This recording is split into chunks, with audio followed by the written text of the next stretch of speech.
గౌరవనీయులు నెల్లూరు జిల్లా ఎస్పీ గారి ఆదేశాల మేరకు మన కావలి డిఎస్పీ గారి పర్యవేక్షణలో కావలి సబ్ డివిజన్లో ప్రతి పోలీస్ స్టేషన్లో ప్రతిరోజు ఒక ప్రాంతంలో కార్డు డిస్ట్రిక్ట్ నిర్వహించడం జరుగుతుంది.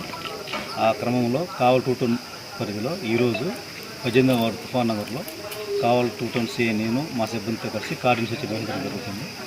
ఈ కార్డు సెర్చ్ ముఖ్య ఉద్దేశం ఈ సామాన్య ప్రజలలో మనోధైర్యాన్ని నింపేదానికి, ఈ పోలింగ్ జరిగిన తర్వాత కౌంటింగ్ ఈ సమయంలో ఎటువంటి గొడవ జరగకుండా అందరికీ శాంతి భద్రతను నెలకొల్పేదానికి, ఎటువంటి గొడవ జరగకుండా చూసేదానికి, అలాగే ఏమైనా అక్రమ మద్యం కానీ మారణాయుధాలు కానీ ఏమన్నా కానీ తప్పించుకుని తిరిగిన దొంగలు కానీ దొంగ వాహనాలు కానీ ఉంటే వాటి గురించి తనిఖీ చేసి వాటిని స్వాధీనపరుచుకొని సరైన చర్య తీసుకోవడానికి ఈ కార్యక్రమం నిర్వహించడం జరుగుతుంది. ఆ క్రమంలో ఈరోజు ఈ తుఫాన్ నగర్లో సుమారు 14 మోటార్ సైకిళ్ళు సరైన పత్రాలు లేని వాటిని స్వాధీనపరుచుకున్నాము. వీటి పత్రాలు చెక్ చేసి సక్రమంగా ఉంటే ఎవరు వాళ్ళకి ఇచ్చి లేని వల్ల వాళ్ళపై చట్టమైన తీసుకోవడం జరుగుతుంది. ఇది ప్రతిరోజు ఒక ప్రాంతంలో కౌంటింగ్ జరిగే వరకు జరుగుతున్నటువంటి కార్యక్రమం.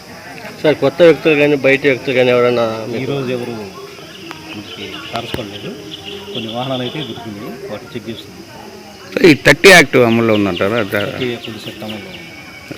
ఏం సార్ 30 యాక్ట్ అంటే దాని మీనింగ్? ఇటువంటి సభలు కానీ సమావేశాలు కానీ అనుమతి లేకుండా వహించాలి, ఊరేగింపులు కానీ. For more videos like this, subscribe Big TV channel.